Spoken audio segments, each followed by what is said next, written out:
Tuned is officially back with this clap. I know you've missed us. Now, if you were with us when we ended last season, we had a focus on balance with the Turner Motorsports M3 race car. Now, while we will be bringing you ridiculously overpowered vehicles this season, I wanted to start with a car that damn near every single one of you emailed me and said, Matt, you need to drive a turbocharged Scion FRS. I love the FRS, and that's why I was so excited when the guys from Team VCMC in Canada, that's Vancouver, Canada, called me and said, Matt, wherever you want me to bring this car, I will bring it. So they have driven 22 hours to Chuckwalla here in, well, damn near the middle of nowhere. We had to do what we had to do, which is why we're sharing a track day with a bunch of Lemons race cars.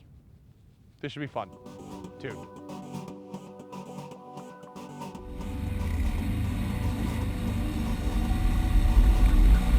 Here we go. Turbocharged FRS track car on track with a whole bunch of $500 race cars. Now I have about 6 laps total of Chuckwalla Valley Raceway, so still trying to figure out where I'm going a little bit.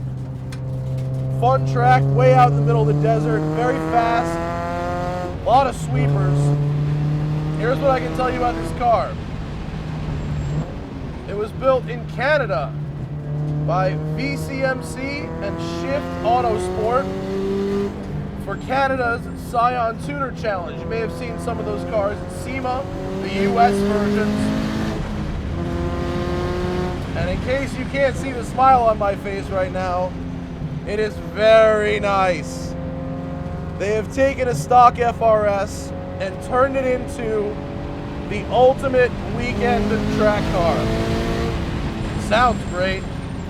It's got a full-blown motorsports turbo kit on it, feeding the 2-liter boxer engine 9 pounds of boost, which provides 320 horsepower at the wheels in current trim. It's a stock bottom end, so they didn't want to run too much boost, risk blowing it up. Then they gutted the interior. So this car's down to 2,400 pounds right now. They replaced the suspension with KW Variant 3 coilovers, full polyurethane bushings, and then they put 17x9 wheels on it, super sticky Hoosier tires. I'm gonna pass this 84 Supra with a square stance up front that it's got. It's got 245s all around, completely square. The turn-in is really amazing. Very direct, amazing steering feel. They put a bushing in the shifter to give it a little crisper feel. I like that they haven't ruined that. And then they put a light flywheel assembly, so it revs up a little quicker. The original flywheel is pretty heavy. What I really like about this car is that they've managed to keep the FRS's character. They haven't ruined it. When you're building a car like this, it would be very easy to ruin it, and they have not done that. Everything I know about driving a stock FRS is still here. It's just better at everything it does. When building a tuner car, especially one for the track, the tendency is to go overboard in a mishmash of assorted aftermarket parts without a cohesive theme, thereby ending up with a car that may be fast, but drives completely unlike the car you started with, and often cases, much worse. Here, they haven't done that. Most importantly, it feels like a complete package with no single element overshadowing the rest of the build. Our goal was building a car that was completely versatile for the enthusiast or the grassroots motorsports guy. So he can use it on a daily basis, but mainly it goes out on the weekend and wins and does really well and drives fast and is easy to use. The overall grip level has been so high as soon as we start to delve into suspension and upgrading to the different tires and so forth. But it's just been a super easy car to work on. Every single modification we do just makes it faster. So it's not like, say, an S2000 where you have to do the right thing perfectly just to get it fast. It's like everything we throw at it just makes it better. The weakest link that we found from the FRS from factory was definitely the power. That's something we addressed with our last upgrade, which is the turbo system that you're driving today from full blown. When you're trying to build a balanced race car, you want every piece of it to be strong, and that's really where we focus lately. Hand cooks are sticking, suspension's doing its thing. I can feel everything that's going on through the steering wheel. I love that about the FRS. This one, they have not changed that. This is a fan-friggin-tastic track car. It's brilliant to drive. Everyone in the paddock loves it. Not crazy expensive to build. I mean, the car's 25 grand. They said they've got about another 20 into it, so 45 isn't cheap, but we're talking about a track car and a fast one, so pretty reasonable.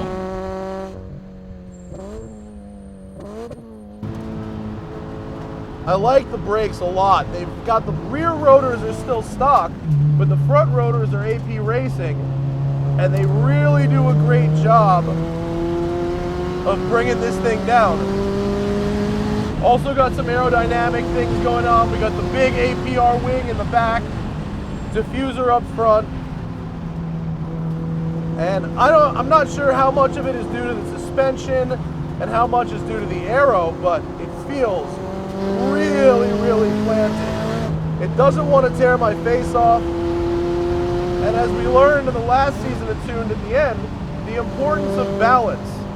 And this car definitely is balanced.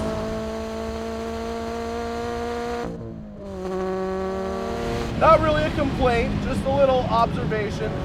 The throttle is kind of like an on-off switch, so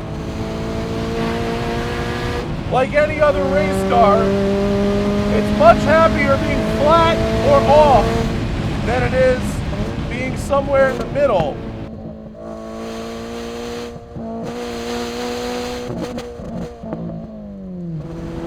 All right, it's getting a little hot. I think I might have to go into the pits.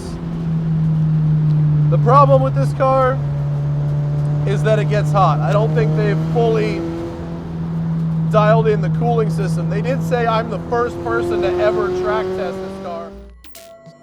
If this Super Scion suffers from one issue, it's heat stroke. More specifically, a tendency to overheat after a few laps on the track. This is a common theme among cars on Tuned, as many builds are literally finished the night before our shoot. Others value our testing as important in their development process. In this case, it was a bit of both, and we learned that the FRS, when turbocharged, needs some extra airflow by opening up the front air dam.